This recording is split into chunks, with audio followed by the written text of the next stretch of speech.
Entre 1933 et 1945, le régime national-socialiste allemand a consacré des ressources colossales au développement d'armements expérimentaux. Les laboratoires, usines et centres d'essai du Troisième Reich ont fonctionné dans un secret sans précédent, produisant des machines qui, dans de nombreux cas, surpassaient de loin la technologie disponible dans le reste du monde.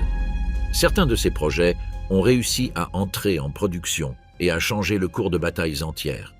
D'autres sont restés enfouis dans des plans et des prototypes, découverts des décennies plus tard par des chercheurs et des archivistes. Tous partagent une caractéristique commune. Ils sont nés d'une combinaison explosive de génie ingénierique, d'idéologie totalitaire et de nécessités militaires désespérées. Ce qui distingue ces véhicules n'est pas uniquement leur puissance destructrice, mais l'audace conceptuelle qu'ils représentent. Les ingénieurs allemands ne se sont pas limités à optimiser des conceptions existantes, mais ont exploré des territoires totalement inexplorés en matière de propulsion, de blindage, de furtivité et de capacité offensive. Beaucoup de ces concepts, redécouverts après la guerre, ont servi de base au développement militaire des décennies suivantes dans les deux blocs de la guerre froide. Le contexte dans lequel ces projets sont apparus est indissociable de leur compréhension. Le Troisième Reich avait consolidé vers 1940 une machine de mobilisation industrielle sans précédent dans l'histoire européenne.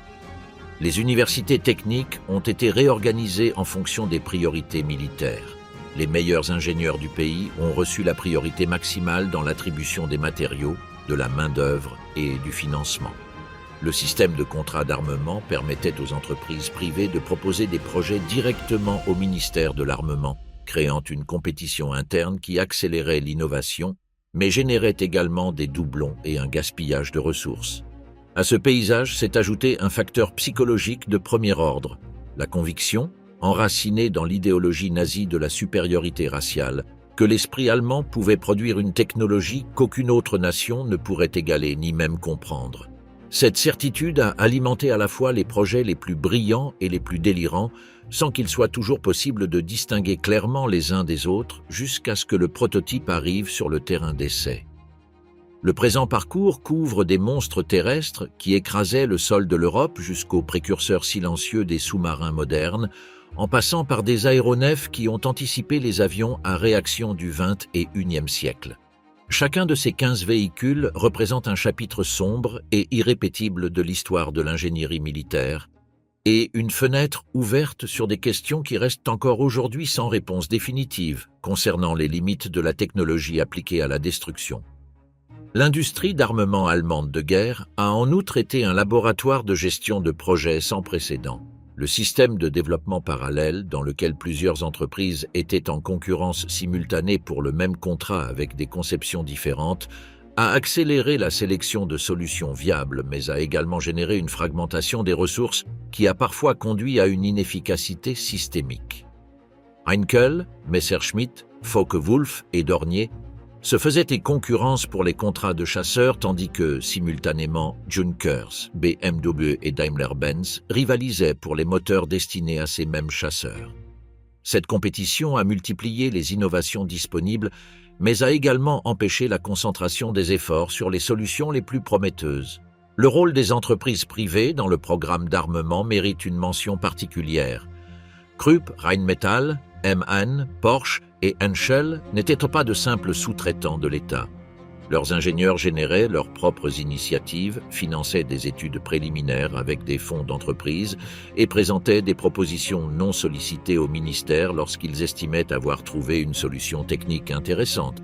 Cette dynamique publique-privée a généré des projets qui, dans aucun système purement étatique, n'aurait même atteint la phase de proposition formelle et explique en partie la densité extraordinaire d'innovation qui a caractérisé le programme allemand. Il convient également de souligner le rôle des ingénieurs d'origine juive qui avaient contribué à la science et à la technologie allemande avant 1933, dont beaucoup ont émigré après l'arrivée au pouvoir du nazisme, enrichissant les programmes scientifiques et militaires de la Grande-Bretagne, de la France, des États-Unis et de l'Union soviétique avec des connaissances formées dans les universités techniques allemandes. L'épuration idéologique imposée par le régime à la science allemande a privé le programme d'armement de talents qui auraient autrement pu y contribuer. créant une autre paradoxe d'autodestruction inhérente au système. Landkreuzer P-1000 Rat et le superchar Maus. En 1942, l'ingénieur Eduard Groth présenta au ministère de l'Armement du Reich une proposition qui défiait les limites du concevable. Un char de 1000 tonnes métriques. Le Landkreuzer P-1000, surnommé Rat, aurait mesuré 35 mètres de longueur, 14 mètres de largeur et presque 11 mètres de hauteur. Pour donner une idée de cette échelle, il suffit de le comparer à un immeuble de 3 étages disposé horizontalement et capable de se déplacer à 40 km/h. L'armement prévu pour le Rat était directement issu de la marine. 2 canons navals de 280 mm du type utilisé sur les croiseurs de bataille Scharnhorst et Gneisenau, capables de tirer des projectiles de plus de 300 kg à des distances allant jusqu'à 40 km, avec une précision dévastatrice contre des objectifs de surface et des structures renforcées. Complétèrent l'arsenal une batterie anti-aérienne de 128 mm, 2 canons de 20 mm et plusieurs mitrailleuses de 15 mm. L'équipage estimé variait entre 20 et 41 hommes selon les différentes versions du projet, ce qui en faisait davantage une petite garnison mobile qu'un véhicule de combat conventionnel. Pour déplacer une masse pareille, on envisagea initialement 2 moteurs diesel MAN de sous-marins de 6700 chevaux chacun, ou alternativement 8 moteurs d'aviation Daimler-Benz MB501. Le train de roulement exigeait des chenilles aux proportions tout aussi démesurées. Chaque chaîne aurait eu 3,6 mètres de largeur et le véhicule aurait nécessité 3 paires parallèles afin de répartir le poids sur le terrain sans s'enfoncer irrémédiablement. La pression au sol qui en aurait résulté aurait été d'environ 2,2 kg par centimètre carré, supérieure à celle des chars lourds conventionnels, ce qui, sur des sols meubles, aurait créé des problèmes de mobilité potentiellement insurmontables. Les implications logistiques du projet se révélèrent ses ennemis les plus efficaces. Un véhicule de telle dimension ne pouvait franchir aucun pont européen existant, ce qui obligeait à concevoir des gués fluviaux spéciaux ou bien à faire traverser les rivières directement par le fond au Rat grâce à un système de snorkel adapté de la technologie sous-marine. De plus, chaque déplacement nécessitait la démolition préalable des arbres, bâtiments et de tout obstacle dans un couloir de plus de 14 mètres de largeur. Les ingénieurs qui analysèrent le projet calculèrent que le véhicule nécessitait des routes spécialement renforcées pour toute marche dépassant de courtes distances, puisque le revêtement conventionnel n'aurait pas supporté le poids sans s'effondrer. La vulnérabilité face aux attaques aériennes représentait un autre problème insoluble. Un objet de 14 mètres de largeur et 35 mètres de longueur était impossible à camoufler et constituait une cible que pratiquement n'importe quel pilote pouvait repérer à l'œil nu. Les analyses de l'époque estimaient que quelques tonnes de bombes conventionnelles, dirigées avec une précision raisonnable, suffiraient à immobiliser définitivement le train de roulement du Rat, transformant l'investissement colossal en obstacle statique. Albert Speer, ministre de l'Armement, annula officiellement le projet en 1943 après avoir reconnu que les ressources nécessaires pour construire un seul exemplaire équivalaient à celles de dizaines de chars Panzer, 4 conventionnels, dont l'utilité tactique était infiniment supérieure. Aucun prototype ne fut achevé, mais les plans originaux survécurent à la guerre et restèrent classifiés pendant des décennies dans les archives alliées. Le Rat représente peut-être l'exemple le plus pur de la tendance à concevoir des armes à effet psychologique autant que militaire. Une machine conçue autant pour terroriser que pour détruire, mais dont la monumentalité même aurait constitué sa plus grande faiblesse tactique. Si le Rat ne dépassa jamais le stade du papier, le Panzer 8 Maus, lui, parvint à se matérialiser en 2 prototypes entièrement construits. Avec 188 tonnes de poids, le Maus fut le char le plus lourd ayant jamais atteint la phase de prototype fonctionnel. Son nom était délibérément ironique. Appelé « Souris », la plus grande machine de guerre terrestre de l'histoire contenait le sarcasme propre au cercle d'ingénierie du Reich.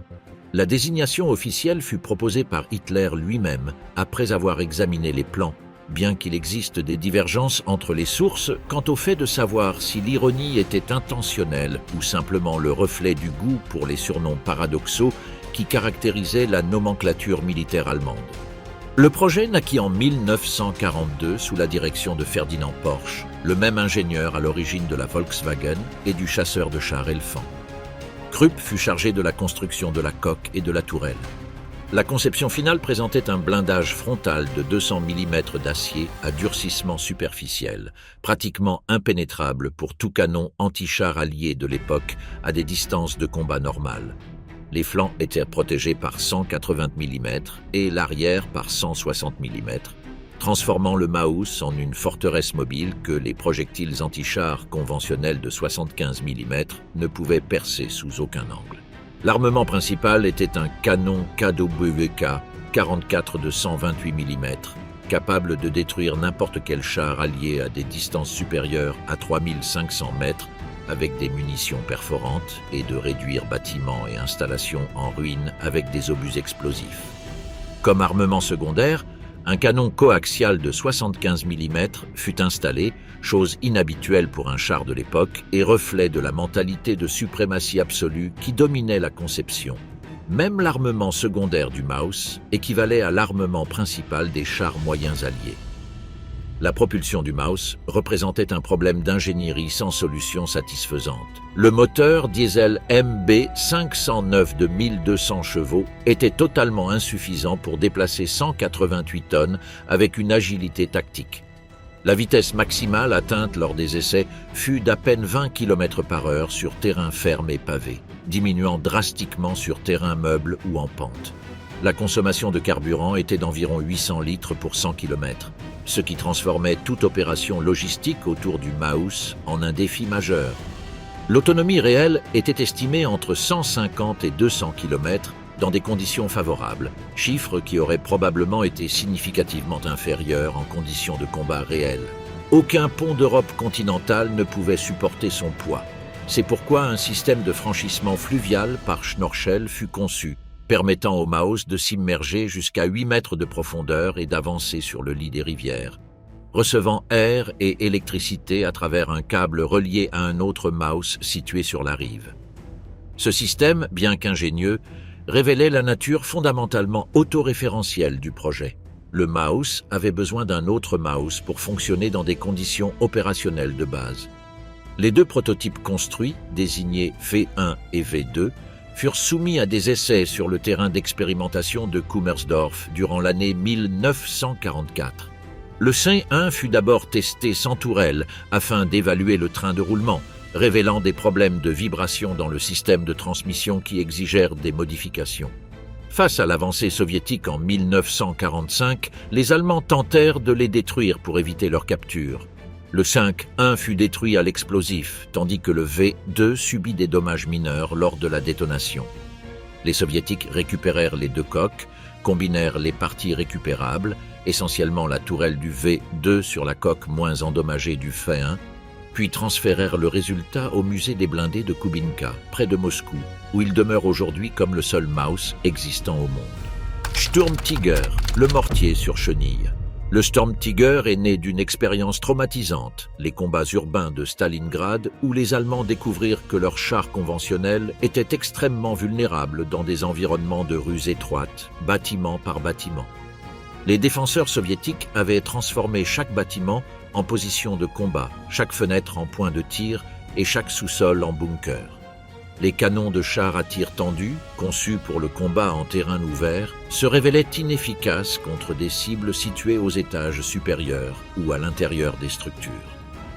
La solution fut d'installer sur le châssis d'un Tiger l'un des systèmes de lancement les plus inhabituels de la guerre, un mortier lance-roquettes de 380 mm, conçu à l'origine pour la marine comme lanceur anti-sous-marin à charge profonde. L'arme principale, le RW-60 et un Raketenwerfer, tiraient des projectiles fusées pesant 345 kg chacun dans la variante explosive et un peu plus dans les variantes spéciales de démolition. Le propulseur fusée agissait comme moteur pendant la première phase de la trajectoire, accélérant le projectile jusqu'à sa vitesse terminale avant de s'épuiser. L'impact d'un seul projectile était capable d'effondrer complètement un immeuble de plusieurs étages, de créer un cratère de 4 à 5 mètres de diamètre et de 2 mètres de profondeur sur un terrain normal ou de détruire n'importe quel fortin en béton non exceptionnel. Le rayon de fragmentation efficace dépassait les 150 mètres, transformant chaque tir en un événement mortel pour tout personnel à découvert dans un large périmètre. Les dimensions du projectile imposaient une limitation sévère. Le Sturmtiger ne pouvait transporter que 13 unités dans son compartiment de combat, stockées sur des racks métalliques à l'intérieur du véhicule. Le rechargement nécessitait l'utilisation d'une grue pivotante montée à l'extérieur de la coque, qui devait être déployée avant l'opération, exposant l'équipe de chargement pendant plusieurs minutes dans des conditions de tir potentielles. La cadence de tir maximale était d'un coup toutes les 10 minutes dans des conditions favorables, ce qui faisait du Sturmtiger une arme à usage délibéré et calculé et non de feu soutenu. Le blindage du Sturmtiger atteignait 150 mm à l'avant et 80 mm sur les côtés, héritage du Tiger I sur lequel il était construit. Le poids total atteignait 68 tonnes, ce qui impliquait tous les problèmes logistiques et de mobilité associés au char de base, amplifiés par la masse supplémentaire de la superstructure et du mortier. La vitesse maximale sur route avoisinait les 40 km/h, mais la consommation de carburant du moteur HL 210P45 de 650 chevaux, ainsi que l'usure mécanique chronique de la transmission du Tiger le rendaient peu fiable lors de longues marches sans soutien intensif de maintenance. Seules 18 unités furent construites, toutes en 1944, en utilisant des châssis de Tiger, un endommagé qui avait été retiré du front pour réparation. Leur emploi réel fut rare mais dévastateur. Le Sturmtiger participa à la répression de l'insurrection de Varsovie en août 1944, où les projectiles de 380 mm transformèrent des quartiers entiers en ruines avec une efficacité brutale. Les combattants polonais de l'armée de l'intérieur documentèrent les effets des impacts, décrivant comment des immeubles entiers de 4 ou 5 étages s'effondraient sous un seul tir, ensevelissant les défenseurs dans les étages inférieurs. Il intervint également dans les Ardennes lors de l'offensive de décembre 1944, bien qu'avec des résultats moins concluants en raison de la nature différente du terrain boisé et de la moindre densité d'objectifs bâtis. 4 exemplaires ont survécu à la guerre et sont conservés dans des musées en Allemagne, en Russie et aux États-Unis. L'exemplaire du Panzermuseum Münster est le mieux conservé et a servi de référence pour pratiquement toutes les études techniques ultérieures sur le système. Schwerer Gustav M262 Schwalbe. Le Schwerer Gustav n'était pas techniquement un véhicule au sens conventionnel du terme, mais son échelle, sa mobilité relative et son impact sur le développement de la guerre en font une présence incontournable dans tout catalogue de l'armement extrême du Reich. Construit par Krupp entre 1937 et 1941, le Gustav fut le plus grand canon jamais utilisé en combat réel, un record qu'il détient encore aujourd'hui sans concurrent. Son canon mesurait 32,5 mètres de longueur, l'arme complète pesait 1350 tonnes et tirait 2 types de projectiles. Un explosif de 4800 kg avec une charge de 700 kg d'explosifs et un perforant à béton de 7100 kg conçu spécifiquement pour pénétrer des installations souterraines. La portée maximale avec le projectile explosif standard était de 47 km et avec le projectile perforant de 38 km. Pour atteindre cette portée, le canon devait être élevé à un angle de 65 degrés, ce qui exigeait une disposition des voies ferrées et des rampes de support d'une complexité extraordinaire. Le montage complet du Gustav en position de combat nécessitait entre 3 et 6 semaines de travail de la part d'une équipe d'ingénierie de plus de 2000 hommes, incluant l'installation des voies courbes spéciales permettant d'ajuster l'azimut du tir en déplaçant le canon sur les rails. L'histoire opérationnelle du Gustav se concentre sur le siège de Sébastopol, en Crimée, entre juin et juillet 1942. Durant cette période, le canon tira exactement 300 projectiles en 13 jours de feu effectif, détruisant des objectifs de premier ordre que d'autres systèmes ne pouvaient atteindre. Le plus remarquable fut le fort souterrain soviétique connu sous le nom de Maxim Gorki 1, construit sous 30 mètres de roches massives, qui résista à des années de bombardements conventionnels mais pas aux projectiles perforants du Gustav. Tout aussi spectaculaire fut la destruction d'un dépôt de munitions soviétiques situé sous les eaux de la baie de Severnaya, à plus de 30 mètres de profondeur, un exploit balistique que les ingénieurs alliés analysèrent de manière exhaustive après la guerre. Son jumeau, le Dora, fut construit parallèlement avec des spécifications légèrement différentes. Le plan initial était de l'utiliser lors du siège de Gibraltar, opération qui dépendait de la participation espagnole à la guerre et qui ne se concrétisa jamais en raison du refus de Franco. Le Dora fut ensuite transféré sur le front de l'Est, bien qu'il ne soit jamais entré en action, et passa la majeure partie de la guerre dans des déplacements qui consommaient des semaines et d'immenses ressources sans bénéfice opérationnel réel. La puissance destructrice était incontestable, mais le rapport coût-efficacité se révélait catastrophique. Les mêmes objectifs détruits par le Gustave auraient pu être attaqués par des bombardements aériens massifs pour une fraction du coût et avec une plus grande flexibilité. La vulnérabilité du système face aux attaques aériennes en faisait un luxe opérationnel à la durabilité douteuse. La Luftwaffe devait déployer des chasseurs et de l'artillerie anti-aérienne exclusivement pour protéger le Gustave durant ces opérations, consommant des ressources dont on avait urgemment besoin sur d'autres fronts. Les deux pièces furent détruites par les Allemands afin d'éviter leur capture à la fin de la guerre, bien que des fragments de projectiles et des composants mineurs aient été récupérés par les Soviétiques et étudiés de manière exhaustive. La construction du Gustave fut le résultat d'un contrat lancé en 1936, lorsque Hitler lui-même visita l'usine Krupp à Essen et demanda quel canon pourrait détruire la ligne Maginot française. La famille Krupp présenta le concept d'un canon de calibre extraordinaire capable de pénétrer 7 mètres de béton armé ou 1 mètre d'acier blindé, et Hitler signa immédiatement le contrat.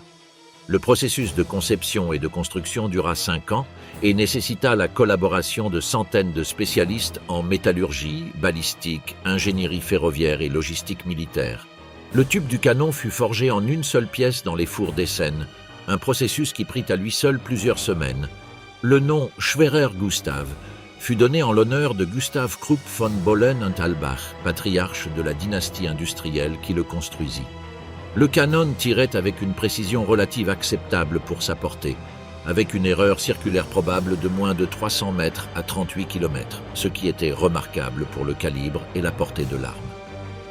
La durée de vie utile du tube était d'environ 100 tirs avant de nécessiter un remplacement, ce qui obligeait Krupp à maintenir un tube de réserve disponible à tout moment durant les opérations actives de Sébastopol.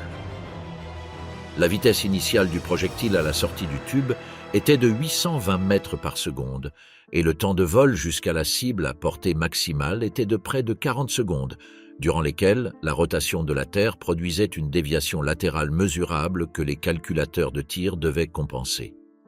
Les données météorologiques, en particulier la direction et la vitesse du vent à différentes altitudes, étaient recueillies par des ballons-sondes lancés avant chaque tir afin d'ajuster les tables de tir. Le système de conduite de tir du Gustave incluait plus de 30 artilleurs, calculateurs et observateurs travaillant de manière coordonnée. Le Messerschmitt Me-262 ne fut pas le premier avion à réaction de l'histoire, distinction qui revient au Heinkel, E-178 de 1939, mais il fut le premier à entrer en service opérationnel réel durant une guerre. Son apparition dans le ciel européen à l'été 1944 fut un choc pour les pilotes alliés. Le Me-262 était entre 150 et 200 km/h, plus rapide que n'importe quel chasseur à pistons alliés, ce qui le rendait pratiquement impossible à intercepter en vol de croisière et extrêmement difficile à abattre en combat direct. Les pilotes expérimentés qui l'ont affronté décrivaient la sensation que l'avion disparaissait du champ de vision avant même qu'il puisse établir une solution de tir. La conception du Me-262 commença en 1939, avant même le début formel de la guerre, en réponse à l'intérêt de la Luftwaffe pour la technologie de turboréacteur développée par Hans von Ohain. Les moteurs Junkers Jumo 004B, chacun générant 8,8 kN de poussée, représentaient une rupture absolue avec l'aviation à piston. La vitesse maximale atteinte lors des essais fut de 900 km/h au niveau de la mer et jusqu'à 870 km/h à des altitudes de combat, avec une vitesse ascensionnelle de 1200 mètres par minute qu'aucun avion allié ne pouvait égaler. La technologie des alliages de l'époque obligeait à utiliser des matériaux inférieurs pour les aubes de turbines, ce qui entraînait une durée de vie des moteurs d'à peine 25 heures de vol avant de nécessiter une révision complète. En conditions de combat, où les moteurs fonctionnèrent souvent à la limite de leurs spécifications, la fiabilité était encore plus faible. La poussée asymétrique résultant d'une panne de moteur au décollage ou à l'atterrissage constituait l'un des plus grands dangers pour les pilotes. Et plusieurs accidents mortels eurent lieu lors de ces phases de vol durant les premiers mois d'opération. L'histoire opérationnelle du Me-262 est marquée par l'ingérence directe de Hitler. Lors d'une présentation en 1943, le Führer demanda si l'avion pouvait emporter des bombes. Et, après avoir reçu une réponse théorique affirmative, il ordonna sa reconversion en bombardier à grande vitesse. Cette décision non seulement retarda le déploiement en tant que chasseur de plusieurs mois critiques, mais exigea également des modifications structurelles qui compromirent partiellement les caractéristiques de vol original. Lorsque son utilisation fut finalement autorisée dans la fonction pour laquelle il avait été conçu, les Allemands disposaient de pilotes insuffisamment entraînés à la maîtrise de cette nouvelle technologie, d'une infrastructure de maintenance inadéquate et d'un carburant kérosène en pénurie face à l'avance alliée sur les champs pétrolifères roumains et les raffineries allemandes. Malgré tout, les 1430 exemplaires produits abattirent environ 542 avions alliés pour environ 100 pertes propres en combat aérien, un ratio favorable qui aurait été bien plus marqué s'ils étaient entrés en production 2 ans plus tôt. Les Alliés développèrent une tactique spécifique pour neutraliser le Me-262. Attaquer les aérodromes pendant les phases de décollage et d'atterrissage lorsque l'avion était le plus vulnérable et que ses avantages de vitesse étaient considérablement réduits.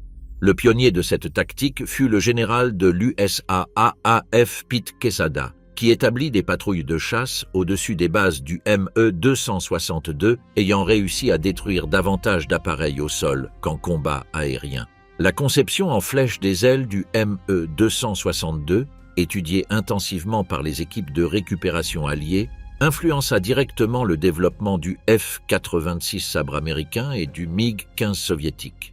Kurt Tank lui-même, concepteur du Focke-Wulf 190, émigra en Argentine après la guerre où il conçut le Pulky 2, le premier chasseur à réaction latino-américain, appliquant directement les connaissances accumulées durant le programme du Me-262. HO-229, l'aile volante furtive et la bombe volante 5, un fiésolé. Le Horten, HO-229 est peut-être le projet le plus énigmatique et le plus précurseur de toute l'aviation du Troisième Reich. Conçu par les frères Reimar et Walter Horten, ce bombardier chasseur à aile volante sans fuselage conventionnel fut le premier de l'histoire à incorporer, selon des analyses modernes, des caractéristiques qui réduisaient significativement sa détectabilité par radar des décennies avant que le concept de furtivité ne soit formalisé dans la doctrine militaire américaine avec le programme Have Blue des années 1970. La philosophie de conception des frères Horten avait des racines antérieures à la guerre.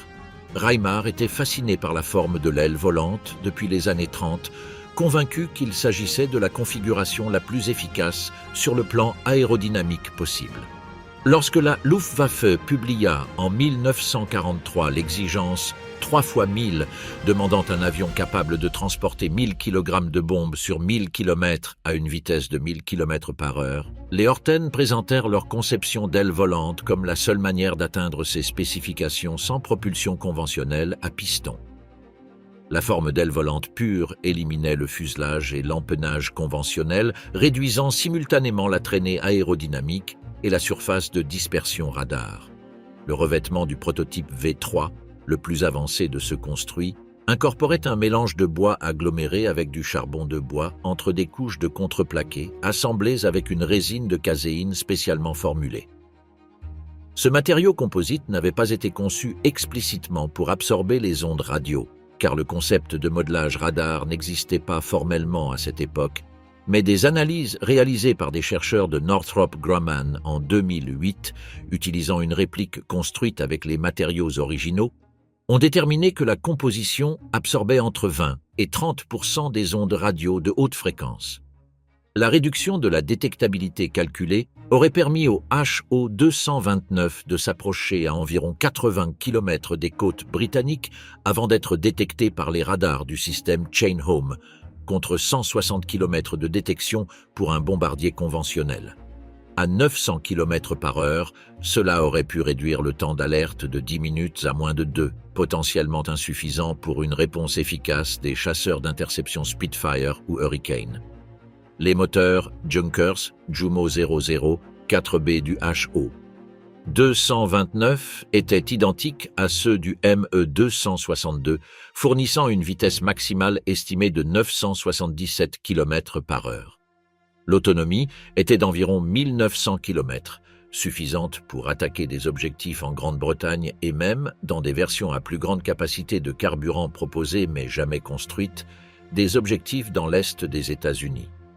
L'armement envisagé comprenait 4 canons Mk-108 de 30 mm et jusqu'à 2000 kg de bombes, logés dans des compartiments internes qui ne perturbaient pas le profil aérodynamique propre de l'aile. Seul le prototype Faye 3 fut capturé par les forces américaines dans l'usine Gothaer Wagon Fabric en avril 1945, incomplet et n'ayant jamais volé. Il fut transféré aux États-Unis avec tous les plans et la documentation technique disponible. L'histoire des prototypes précédents est tragique. Le Faye 1 était un planeur non motorisé qui réalisa des vols d'essai réussis en 1944, confirmant la stabilité de base de la conception.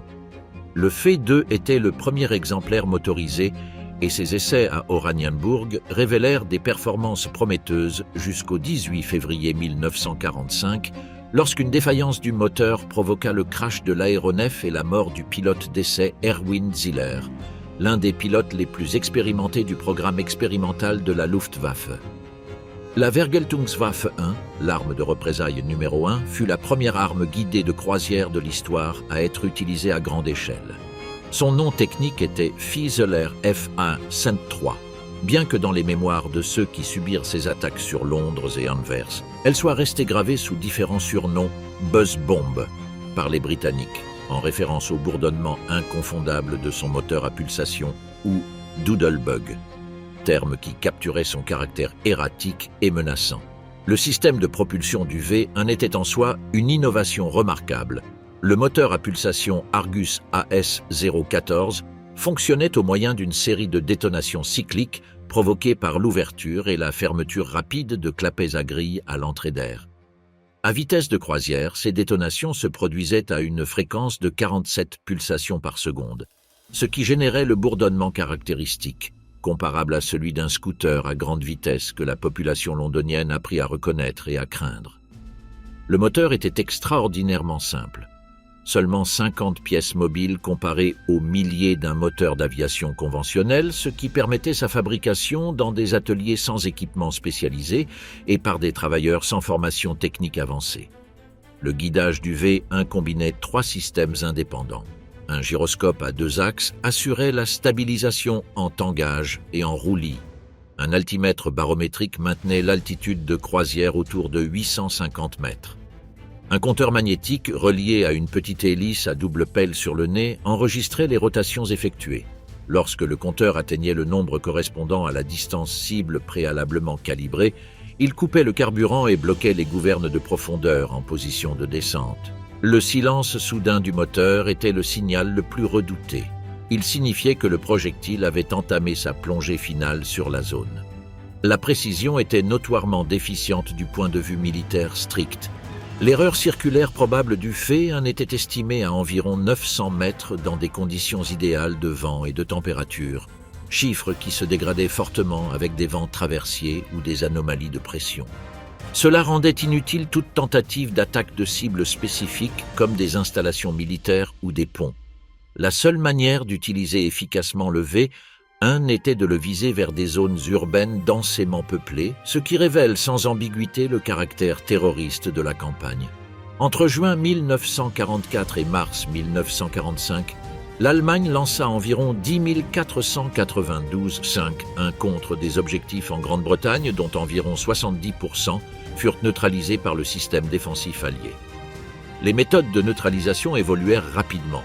Initialement, les Spitfire et Typhoon de la RAF effectuaient des interceptions à grande vitesse, mais le V1 était presque aussi rapide que les chasseurs à piston à basse altitude, ce qui rendait l'interception difficile et dangereuse. La solution la plus efficace fut l'artillerie anti-aérienne équipée des fusées de proximité américaines récemment développées, qui explosaient en détectant le champ magnétique du projectile sans nécessité d'impact direct. Les 2419 freins, qui frappèrent la région de Londres, causèrent 6184 morts et 17 981 blessés. La conception du Fin 1 fut copiée presque fidèlement par les ingénieurs américains, donnant naissance au missile JB-2 Loon et l'architecture conceptuelle du système, un véhicule aérien non habité propulsé par moteur à réaction avec guidage inertiel et charge explosive, devint le modèle de référence pour tous les missiles de croisière développés ultérieurement. V2. A4. Le premier missile balistique et U-Boot Type 21, le sous-marin du futur. L'agrégat 4, connu opérationnellement sous le nom de V2, franchit le seuil de l'espace extra-atmosphérique le 3 octobre 1942 lors de son premier lancement réussi depuis Peenemünde. Il atteignit une altitude de 84,5 km, dépassant la ligne de Kármán qui marque conventionnellement le début de l'espace, et devenant le premier objet construit par l'être humain à atteindre cette frontière. L'équipe de Peenemünde, dirigée par le jeune ingénieur Wernher von Braun, alors âgé de seulement 30 ans, célébra cet exploit avec la conscience d'avoir franchi un seuil technologique irréversible. Le V2 mesurait 14 mètres de longueur, pesait 12 500 kg au moment du lancement, dont près de 9 tonnes correspondaient au propergol, et était propulsé par un moteur à turbopompe alimenté avec de l'éthanol à 75% et de l'oxygène liquide. La turbopompe elle-même était une merveille d'ingénierie compacte. Entraînée par la vapeur de peroxyde d'hydrogène décomposé, elle alimentait les chambres de combustion à un débit de 58 kg par seconde de chaque propergol. Au moment du lancement, la poussée du moteur était d'environ 250 kN, suffisante pour élever le véhicule verticalement depuis sa position stationnaire. La trajectoire balistique typique atteignait un apogée de 80 à 90 km avant de commencer la phase de descente. Lors de la rentrée atmosphérique, le V2 atteignait une vitesse de 5760 km/h, équivalente à Mach 4,7 dans les couches denses de la basse atmosphère. Cette vitesse était précisément la raison pour laquelle il était impossible de l'intercepter avec les moyens de l'époque. Il n'existait aucun système d'armes capable de réagir avec suffisamment de rapidité pour atteindre un projectile arrivant depuis le bord de l'espace en à peine 4 minutes. Le premier signal de son arrivée pour ceux qui se trouvaient dans la zone cible était l'explosion elle-même, suivie plusieurs secondes plus tard par le double bang supersonique de l'onde de choc créée lors de la descente supersonique. L'ogive transportait 910 kg d'amatol, un explosif dérivé du TNT avec une densité énergétique légèrement inférieure à celle du TNT pur, mais beaucoup plus facile à produire en quantité requise. Le cratère résultant dans un sol normal mesurait entre 10 et 20 mètres de diamètre. La précision, comme pour le V1, était décevante. L'erreur circulaire probable avoisinait les 4 km dans des conditions normales, ce qui rendait impossible l'attaque de cibles plus petites qu'une ville entière. Le programme de production du V2 fut transféré depuis l'installation de surface de Peenemünde après qu'un bombardement britannique en août 1943 eut partiellement détruit les installations et tué plusieurs dizaines de techniciens clés vers une usine souterraine creusée dans le système de tunnels du mont Konstein, en Thuringe. Ce complexe, connu sous le nom de Mittelwerk, fut construit et exploité avec du travail forcé provenant principalement du camp de concentration de Dora-Mittelbau. Les conditions y étaient d'une brutalité extrême. Les prisonniers travaillaient sous terre sans lumière naturelle, dans des températures glaciales, avec une nutrition insuffisante et constamment exposés aux gaz des propergols et aux solvants industriels. Les estimations de morts liées à la production du V2 varient entre 10 000 et 20 000 personnes, chiffre qui dépasse largement le nombre de victimes causées par l'utilisation de l'arme au combat, estimé à 9 000 personnes parmi les civils et le personnel militaire. Von Braun et la plupart de ses ingénieurs de premier rang furent évacués vers l'ouest dans les derniers jours de la guerre, se rendant volontairement aux forces américaines près de Reuth, dans le Tyrol autrichien. L'opération Paperclip transféra plus d'une centaine d'entre eux aux États-Unis, où ils formèrent le noyau du programme spatial américain. Von Braun dirigerait le développement du Redstone, du Jupiter C, qui lança le premier satellite américain, Explorer 1, et enfin de la fusée Saturne V, qui emmena les astronautes d'Apollo sur la Lune entre 1969 et 1972. L'aspect le plus troublant de l'histoire du Fait 2 est la chaîne de décision qui permit à ses créateurs d'échapper à toute responsabilité pour le travail forcé qui rendit sa production possible. L'opération Paperclip fut délibérément conçue pour contourner la politique américaine interdisant de recruter des nazis actifs ou des criminels de guerre. Les dossiers de von Braun et de plusieurs de ses collaborateurs furent modifiés ou dissimulés avant leur traitement. Werner von Braun était membre du parti nazi depuis 1937 et des SS depuis 1940, avec le rang de Sturmbannführer. Il était pleinement conscient des conditions à Mittelwerk et effectua des visites régulières de l'installation souterraine. Après la guerre, il construisit pour le public américain un récit selon lequel il avait été un scientifique apolitique obsédé par les voyages spatiaux, une version qui fut acceptée avec une facilité remarquable par une société qui avait besoin de ses connaissances pour la course spatiale. L'histoire technique du V2 et l'histoire morale de sa production sont indissociables. Les 10 à 20 000 morts de Mittelwerk font partie constitutive de l'arme, aussi intrinsèque à elle que son moteur à turbopompe ou son système de guidage gyroscopique. L'Unterseeboot Type 21 représenta une révolution si complète dans la conception des sous-marins que les ingénieurs navals de l'après-guerre l'étudièrent comme s'il s'agissait d'un artefact d'une génération totalement différente. Les sous-marins conventionnels de la Seconde Guerre mondiale, y compris les très efficaces Type 7 allemands qui avaient dominé la bataille de l'Atlantique en 1940 et 1941, étaient en réalité des navires submersibles. Ils passèrent la majeure partie de leur temps en surface ou en navigation schnorchel et ne s'immergeaient complètement que pour attaquer ou échapper.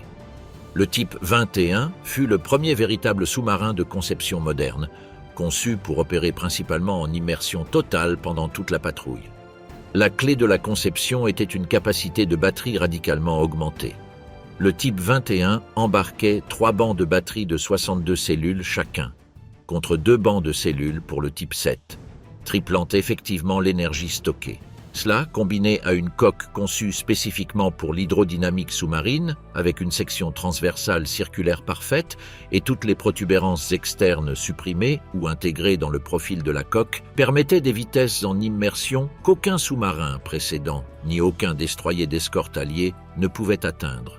La vitesse en immersion du type 21 atteignait 17,2 nœuds avec toutes les batteries chargées, suffisamment pour s'éloigner de tout poursuivant. En mode silencieux, à moins de 5 nœuds, il était pratiquement indétectable par le sonar ASDIC allié, qui dépendait de l'écho des ondes de pression pour localiser le sous-marin. Il pouvait rester immergé pendant plusieurs jours sans avoir besoin d'utiliser le schnorchel, et lorsqu'il utilisait le schnorchel pour recharger les moteurs diesel, la tête du schnorchel était si petite que les radars alliés pouvaient à peine la détecter. Le système d'armement était tout aussi innovant. Les 6 tubes lance-torpilles à l'avant pouvaient être rechargés grâce à un système hydraulique qui réduisait le temps de rechargement de 10 heures à 20 minutes. Un sonar passif GHG de haute sensibilité permettait de localiser des convois à des distances allant jusqu'à 50 milles nautiques sans avoir besoin de sortir le périscope, en calculant le cap et la vitesse de la cible grâce à l'analyse de sa signature sonore.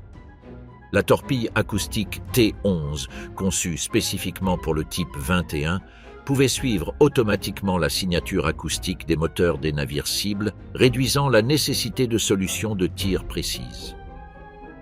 Le programme de production utilisa pour la première fois dans l'industrie navale le concept de préfabrication modulaire. Le sous-marin était divisé en 8 sections construites simultanément dans des installations séparées, souvent à des centaines de kilomètres de distance, puis assemblées dans les chantiers navals. Cela permettait de terminer un type 21 en 69 jours de travail effectif, contre 18 à 24 mois pour le processus traditionnel. Cependant, les bombardements alliés sur les chantiers navals de Brême, Hambourg et Danzig, combinés aux problèmes de coordination logistique et aux défauts de qualité résultant du travail précipité et de la pénurie de matériaux, retardèrent le programme au point qu'aucune unité n'effectua de patrouille de combat avant la fin de la guerre. Le U-2511, sous le commandement du capitaine de frégate Adalbert Schnee, réalisa le 4 mai 1945, quelques jours après avoir reçu l'ordre de reddition générale, une approche simulée non détectée contre le croiseur HMS Norfolk, démontrant la validité du concept. L'impact sur la marine d'après-guerre fut si profond que l'amiral américain Chester Nimitz déclara que si les Allemands avaient pu déployer 200 types 21 en 1943, le résultat de la bataille de l'Atlantique aurait pu être différent. L'histoire du type 21 comprend aussi un épisode qui révèle la fracture entre l'innovation technique et la réalité opérationnelle de l'Allemagne de 1944. Le grand amiral Karl Dönitz avait promu le programme en affirmant que 300 types 20 et un opérationnel pourraient rétablir la suprématie sous-marine allemande dans l'Atlantique. Cependant, la production réelle n'atteignit jamais ce chiffre et Dönitz reconnut dans ses mémoires que le programme avait commencé trop tard pour changer le cours de la guerre. Beaucoup des marins formés pour le type 21 étaient trop jeunes pour exploiter pleinement ses capacités. Le nouveau sous-marin était sensiblement plus complexe que le type 7, avec des systèmes hydrauliques de rechargement, un sonar passif avancé et des procédures de schnorchel qui nécessitaient un entraînement étendu. Les types 21 capturés furent répartis entre les puissances alliées pour étude. L'impact sur la conception des sous-marins soviétiques fut si profond que l'amiral Gorchkov, architecte de la marine de guerre soviétique d'après-guerre, décrivit le type 21 comme le point de référence fondamental à partir duquel toute la conception du sous-marin moderne devait être reconstruite. Le chasseur du peuple et la bombe autonome Goliath. En septembre 1944, avec les Alliés déjà sur le sol allemand et la production de carburant décimée par les bombardements stratégiques sur les raffineries, la Luftwaffe émit une spécification d'urgence pour un chasseur à réaction pouvant être construit en masse, en grande partie avec du bois et des matériaux non stratégiques, et piloté par des jeunes avec un minimum d'entraînement au vol, envisageant même la possibilité de les former essentiellement sur des planeurs. Le Heinkel HE-162 Salamander, connu populairement sous le nom de Volksjäger ou chasseur du peuple, passa du concept approuvé au premier vol en seulement 90 jours, le 6 décembre 1944, un record de développement pour un aéronef de combat avancé qui reste pratiquement inégalé dans l'aviation militaire. La conception était radicalement hétérodoxe en raison des exigences de simplicité de construction. Le moteur à turboréacteur BMW 003E avec 7,8 kN de poussée était monté sur le dos du fuselage sur un support externe au lieu d'être intégré comme sur le Me 262. Cette configuration simplifiait énormément la maintenance et l'accès au moteur, mais créait un problème de contrôle. En cas de panne du moteur, le couple de force résultant avait tendance à pousser le nez de l'avion vers le haut puis à le faire pivoter violemment. Plusieurs pilotes furent tués durant les essais et les premiers mois de service précisément à cause de ce problème dans des situations d'urgence. Les ailes étaient de construction mixte avec une structure en bois de bouleau et un revêtement en alliage léger assemblés avec des cols à bois spéciales qui se révélèrent problématiques en conditions d'humidité élevée. Le fuselage était en aluminium embouti avec un cockpit extrêmement compact conçu pour réduire la traînée frontale.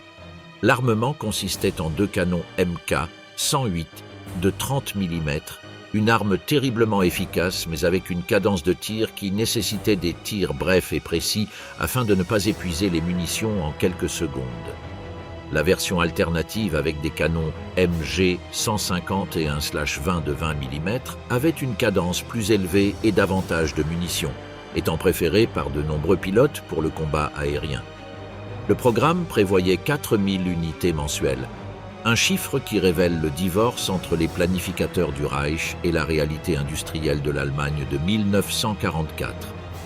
Au total, entre 300 et 320 exemplaires furent produits selon les sources les plus récentes, avec plusieurs centaines supplémentaires à différents stades d'assemblage à la fin de la guerre. Le HE-162 effectua ses premières missions de combat en avril 1945 avec le Jagdgeschwader 1, avec des résultats que les sources alliées et allemandes interprètent de manière divergente. Au moins une destruction d'un P-50 et un Mustang a été attribuée au HE-162. bien que la documentation complète des combats de la période finale soit rare et incohérente.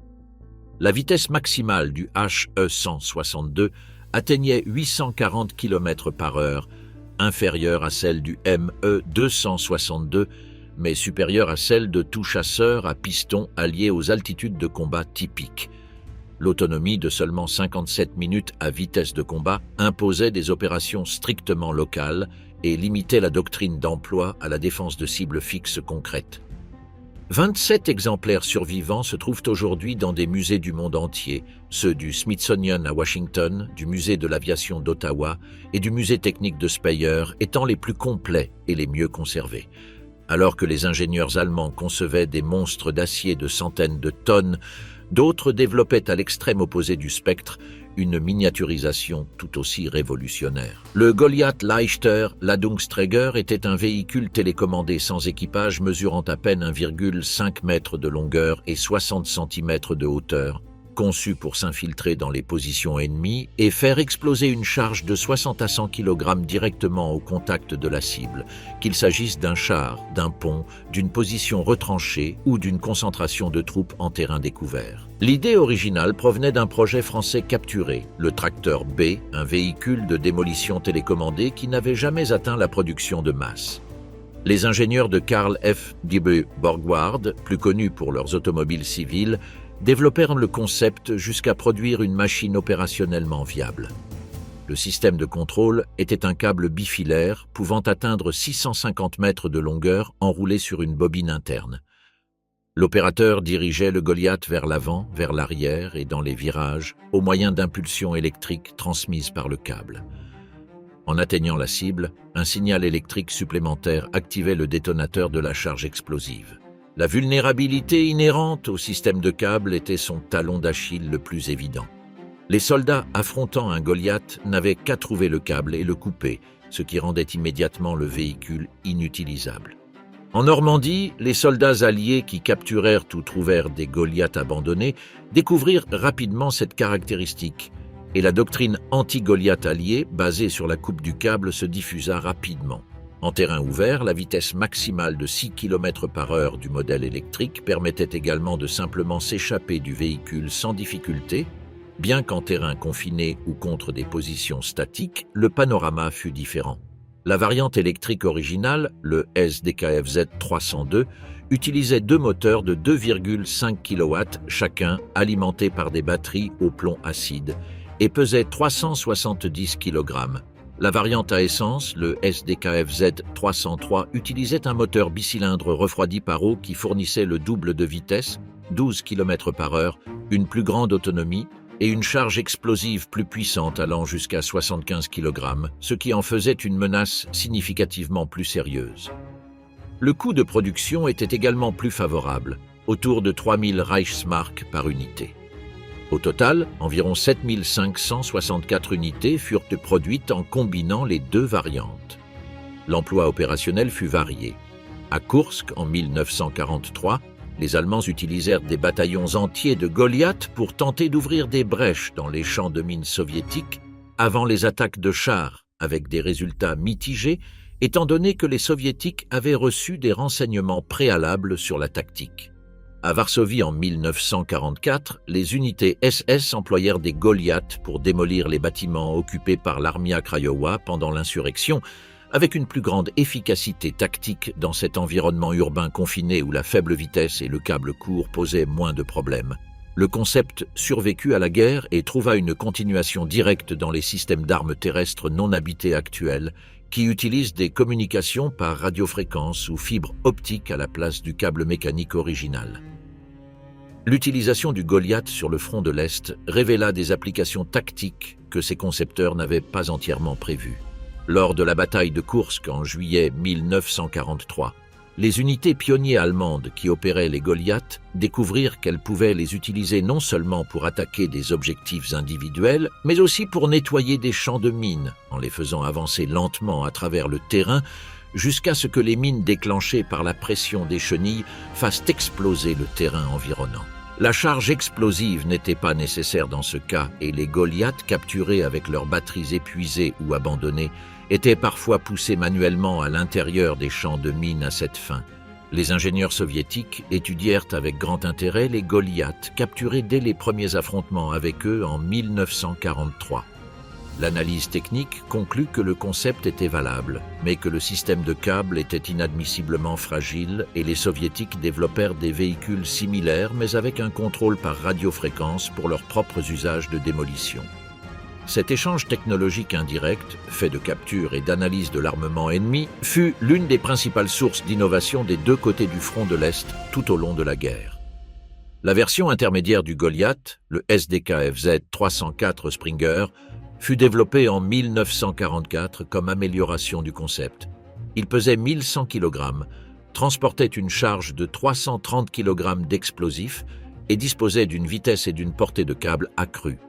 Cependant, sa production fut limitée à 50 unités en raison des mêmes restrictions de matériaux qui affectaient tous les programmes allemands à cette période de la guerre.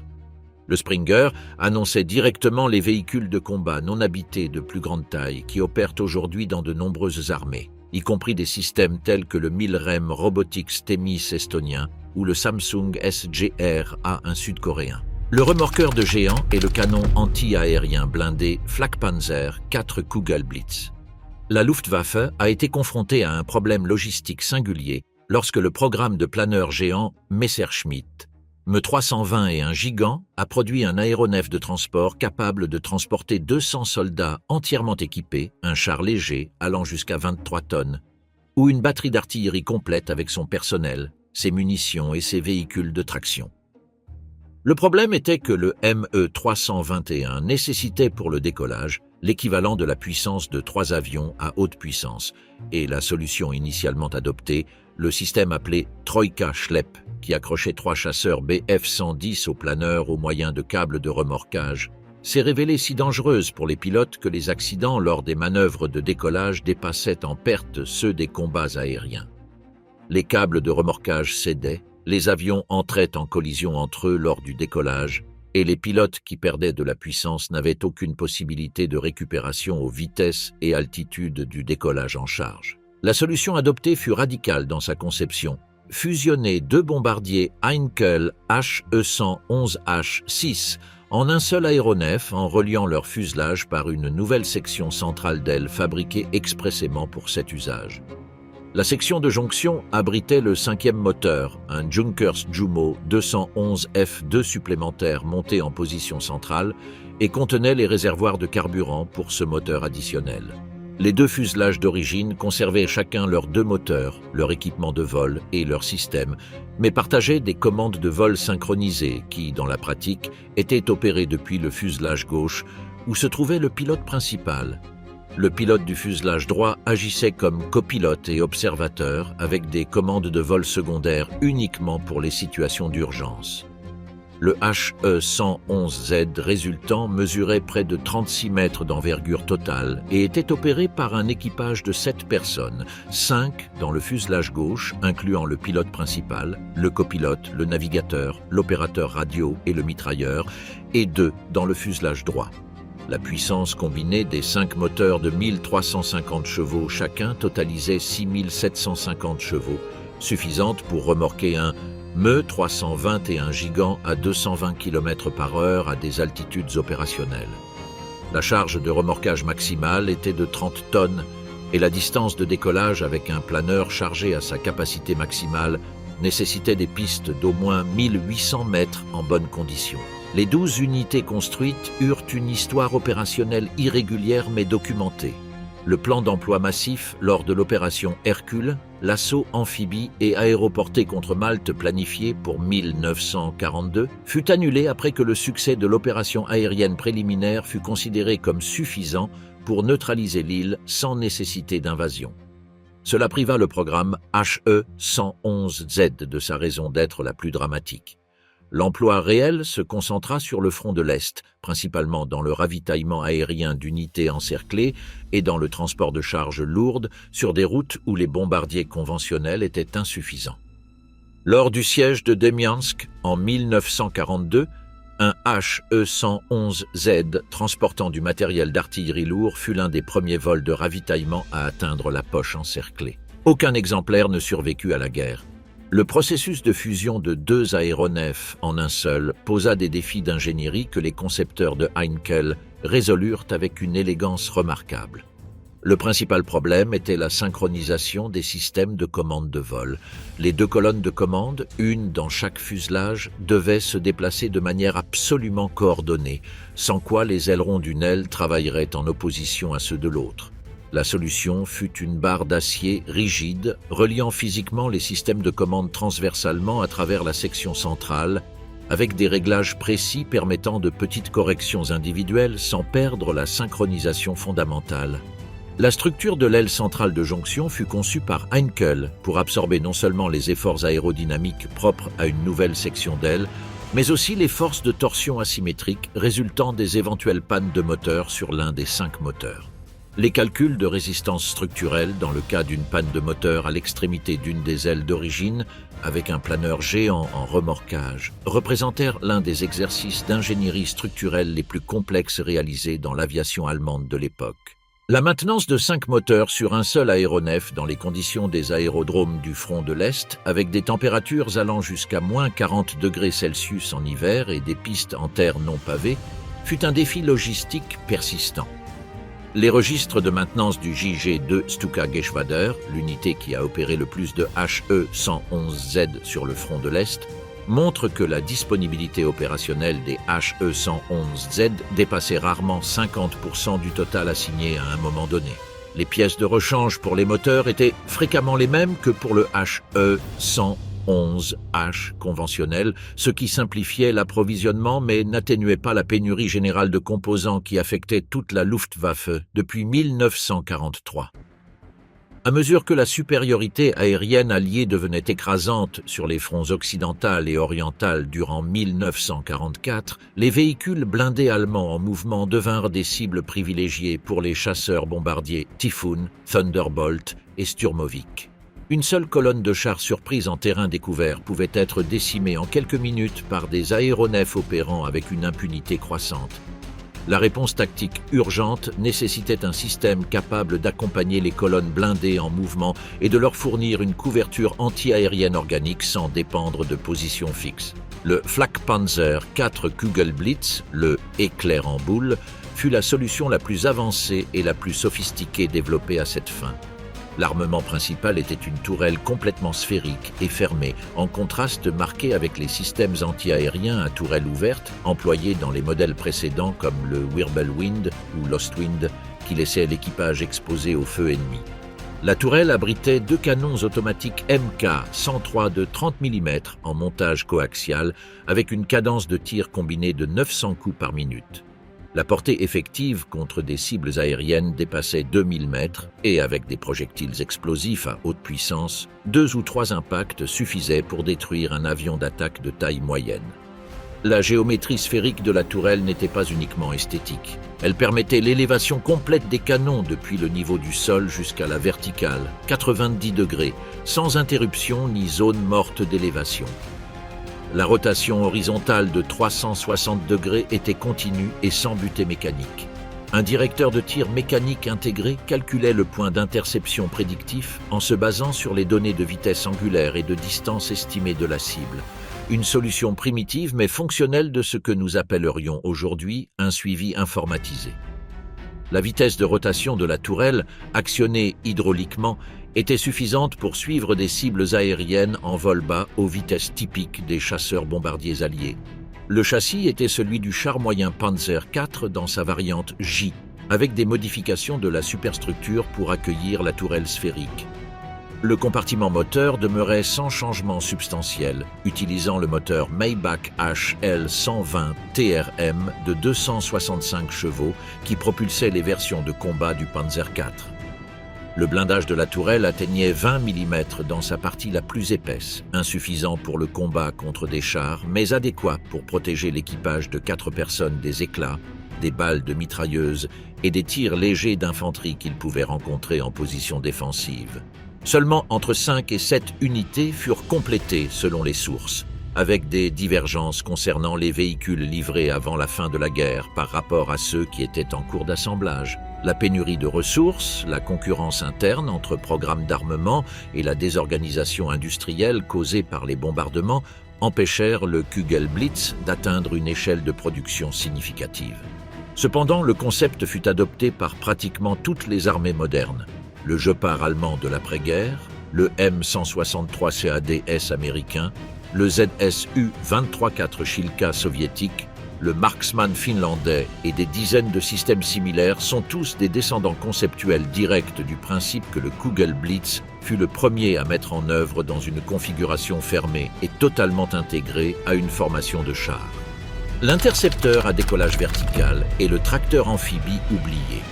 À l'automne 1944, alors que les bombardiers de la USAAF attaquèrent librement les villes et les industries allemandes avec une impunité croissante, l'ingénieur Erich Bachem présenta au ministère de l'Aviation du Reich une proposition qu'il avait conçue pendant son temps libre au cours des semaines précédentes. Un intercepteur en bois propulsé par des fusées qui décollaient verticalement depuis une rampe simple montait à grande vitesse jusqu'à la formation de bombardiers, tirait son armement de roquettes en une seule salve, puis se désintégrait délibérément en vol, le pilote étant évacué au moyen d'un système de parachute et le moteur récupéré séparément pour être réutilisé. La désignation officielle fut Bachemba 349 Natter, Vipère, un nom qui capturait à la fois la nature de l'attaque et le caractère désespéré du concept. La conception était extraordinairement simple par choix de conception et non par limitation technique. La simplicité était l'objectif, car elle permettait la fabrication dans des ateliers locaux par des travailleurs sans formation aéronautique. Le fuselage était un tube de bois de section circulaire avec 4 ailerons arrière fixes pour la stabilisation en vol. Les petites ailes en forme de trapèze étaient entièrement rectangulaires, sans dièdre ni flèche, et pouvaient être fabriquées par n'importe quel charpentier compétent. Le train d'atterrissage n'existait pas, étant donné que le Natter n'atterrissait pas de manière conventionnelle. Le système de propulsion combinait un moteur fusée principal Walter HWK 509A1, le même utilisé sur le ME-163 Comet, qui fournissait 16,7 kN de poussée, avec 4 fusées d'assistance au décollage Schmieding 533 qui étaient activées simultanément avec le moteur principal et se détachaient automatiquement après 10 secondes lorsque leur propergol était épuisé. Le temps de montée depuis le lancement jusqu'à l'altitude de combat de 10 000 mètres n'était que de 2 minutes, comparé aux 20 ou 30 minutes d'un chasseur conventionnel. La vitesse maximale en ascension dépassait 800 km/h. L'armement était tout aussi radical, 24 roquettes non guidées de 73 mm, ou alternativement 33 roquettes de 55 mm, logées dans le cône de nez. Toutes étaient tirées simultanément en une seule salve en traversant la formation de bombardier, créant un nuage de projectiles dans l'espace que le bombardier ne pouvait éviter. Après la salve, le pilote devait activer la séquence de séparation. D'abord, le cône de nez se détachait avec le lance-roquette vide, puis un levier d'urgence coupait les fixations de la cabine, et la décélération brutale résultante projetait le pilote vers l'avant hors de la cellule où il ouvrait son parachute personnel. Le moteur, qui représentait le composant le plus précieux et réutilisable du système, descendait séparément sous son propre parachute. Le seul vol habité du Natter, le 1er mars 1945, se termina par la mort du pilote d'essai Lothar Sieber, lorsque la coupole de la cabine, insuffisamment fixée, se détacha durant la violente phase initiale d'ascension, frappant possiblement Sieber et le rendant incapable d'agir, après quoi le Natter continua d'accélérer sans contrôle avant de se retourner et de s'écraser. Malgré la tragédie, le programme ne fut pas annulé. Les essais sans pilote se poursuivirent et les derniers exemplaires furent préparés pour des opérations réelles en avril 1945, bien qu'il n'existe aucune preuve documentée qu'ils aient effectivement participé au combat avant l'effondrement final du Reich. 36 unités furent complétées au total. Le Landwasserschlepper, dont le nom peut être traduit approximativement par remorqueur terrestre et aquatique, représente un extrême complètement différent du spectre de l'ingénierie militaire allemande. Non pas la mégalomanie du RAT, ni l'audace conceptuelle du O-229, mais la compétence technique rigoureuse appliquée à un problème logistique concret et urgent, avec une solution élégante et fonctionnellement efficace.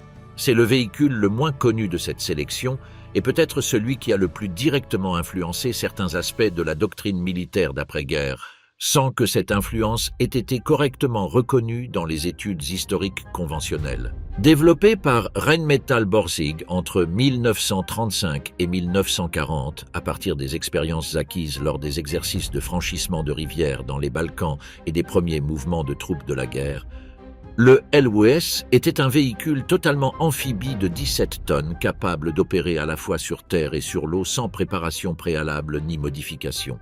La conception était une solution d'ingénierie intégrée et non une plateforme terrestre avec propulsion aquatique ajoutée comme cela se produisait dans de nombreuses conversions amphibies de la période. Aussi bien le train de roulement que le système de propulsion aquatique avaient été conçus dès le départ comme un système unique cohérent. Sur Terre, le LWS utilisait un train de roulement à chenilles avec 5 galets de roulement par côté, similaire dans son principe à celui des véhicules semi-chenillés de l'époque, mais avec une plus grande capacité de flottabilité. Le moteur Maybach HL 120 de 265 chevaux transmettait la puissance à la fois aux chenilles et, via une boîte de distribution, à l'hélice marine. La transition de la terre à l'eau et inversement ne nécessitait aucune action particulière de la part de l'opérateur. Le véhicule flottait automatiquement en entrant dans l'eau, l'hélice arrière se mettait à tourner et le gouvernail marin situé sous la poupe assurait la direction. Sur terre, la vitesse maximale était de 35 km/h. Sur l'eau, l'hélice à 3 pales propulsait le véhicule à 12,5 km/h, une vitesse très respectable pour sa masse et sa conception. La capacité de charge définissait sa raison d'être opérationnelle. Le LWS pouvait transporter dans son espace de chargement 20 soldats entièrement équipés avec armement lourd ou un canon léger tel que le PAK-36 avec son détachement complet et des munitions pour plusieurs combats, ou jusqu'à 6 tonnes de fournitures de toute nature. En outre, il pouvait pousser des pontons et des barges de plus grande capacité lors d'opérations de franchissement fluvial, agissant comme remorqueur aquatique pour des charges allant jusqu'à 20 tonnes supplémentaires, ce qui multipliait son utilité logistique lors d'opérations de franchissement de rivières à grande échelle. Le nombre d'unités produites est incertain. Les sources varient entre 16 et 20 et 1 unité, avec des confusions possibles concernant des véhicules endommagés réparés et comptés plusieurs fois. La rareté a été le facteur qui a limité son impact opérationnel, puisqu'il n'a jamais existé un nombre suffisant pour être employé systématiquement sur un front quelconque. Les unités disponibles furent continuellement affectées à des opérations d'urgence sur des points critiques du front de l'Est, où les rivières du bassin hydrographique soviétique posaient constamment le problème du franchissement avec des équipements lourds. Lors du franchissement du Dniepr en 1941 et dans de multiples opérations ultérieures, le LWS s'est révélé être le seul véhicule capable d'initier un franchissement motorisé avant que les ingénieurs de combat ne puissent établir des ponts de ponton. 4 exemplaires ont survécu à la guerre en état utilisable. Le plus complet se trouve au Deutsches Panzermuseum de Münster, en Allemagne, et a fait l'objet d'études techniques détaillées qui ont confirmé le niveau avancé d'intégration de la conception. Les armées américaines, britanniques et soviétiques ont analysé le LWS et ses principes de conception durant l'après-guerre, contribuant au développement des premiers véhicules amphibies de soutien logistique de l'OTAN et du pacte de Varsovie qui ont fait partie de la doctrine de défense en profondeur face à une potentielle guerre conventionnelle en Europe centrale. La technologie allemande impressionnante. L'histoire de ces 15 véhicules est aussi l'histoire d'un paradoxe technologique. Le Troisième Reich a concentré un talent d'ingénierie extraordinaire au service d'une machine de destruction dont l'effondrement a précisément permis que ce savoir accumulé soit distribué dans le monde, accélérant le développement technologique de l'après-guerre dans des directions que les ingénieurs eux-mêmes auraient difficilement pu prévoir. Werner von Braun et ses fusées sont allés sur la Lune. Les principes du HO-229 ont trouvé leur aboutissement dans le B-2 Spirit, certifié opérationnel en 1997. Les types 20 et 1 ont défini l'architecture des sous-marins conventionnels modernes. La V1 s'est transformée en missile de croisière qui équipe aujourd'hui la plupart des marines de guerre de la planète. Le HE-162 a anticipé les chasseurs légers multirôles de la seconde moitié du XXe siècle. Le Goliath a préfiguré les systèmes d'armes terrestres non pilotées qui aujourd'hui protagonisent de nouvelles formes de conflits dans de multiples théâtres. La vitesse d'innovation qui a caractérisé le programme d'armement allemand de 1939 à 1945 n'a pas d'équivalent dans l'histoire de la technologie militaire, même s'il ne faut pas oublier que cette vitesse a été obtenue en sacrifiant en partie la fiabilité et la production de masse au profit de l'excellence technique individuelle, un échange qui s'est révélé stratégiquement contre-productif. Sandtyp 21 aurait changé davantage la guerre que le Maus ou le Gustav. Mais la culture technique du Reich tendait irrésistiblement vers la solution la plus ambitieuse plutôt que la plus efficace. L'opération Paperclip, l'opération soviétique Ozoav Yakim et les équipes de capture technique britanniques et françaises ont veillé à ce qu'aucune de ces connaissances ne soit perdue.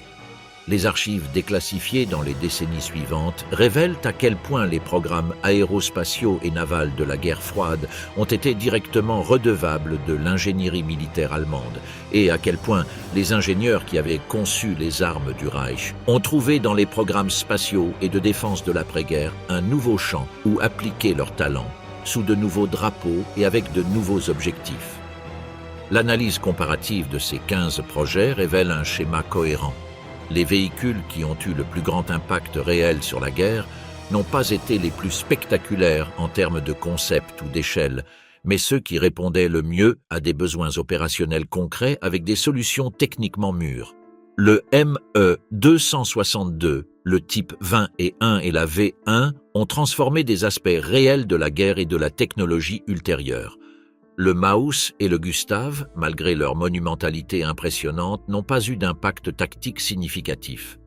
Cette distinction entre innovation pratique et innovation spectaculaire traverse toute l'histoire de la technologie militaire, et le programme d'armement allemand de 1939 à 1945 en est l'étude de cas la plus riche et la mieux documentée.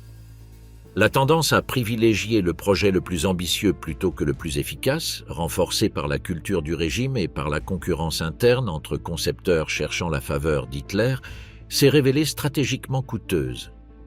Les ressources investies dans le Maus et dans le Rat auraient produit des centaines de Panzer, 4 supplémentaires. Celles investies dans le Gustav auraient financé des dizaines de bataillons d'artillerie conventionnels à la plus grande polyvalence tactique. Les équipes de capture technique alliées qui sont arrivées dans les installations allemandes en avril et mai 1945 ont trouvé non seulement du matériel, mais aussi des méthodes. Les techniques de production modulaire du type 21, l'utilisation de matériaux composites dans le HO-229, les systèmes de propulsion à fusée du V2 et du Natter, les solutions aérodynamiques du ME-262. Tout a été catalogué, analysé et finalement incorporé dans les programmes de développement de l'après-guerre. La guerre froide qui a suivi le conflit a été, en grande partie, une compétition pour voir quelle puissance pouvait appliquer le plus efficacement le savoir technique du Reich capturé.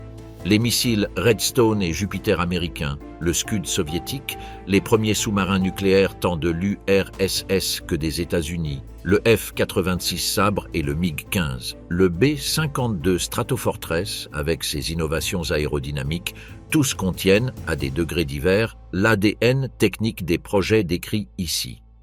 L'ingénierie militaire du Troisième Reich, née d'une idéologie criminelle et mise en œuvre dans de nombreux cas avec du travail forcé, a laissé une empreinte sur le XXe siècle qu'aucune révision historique ne peut ignorer ni minimiser.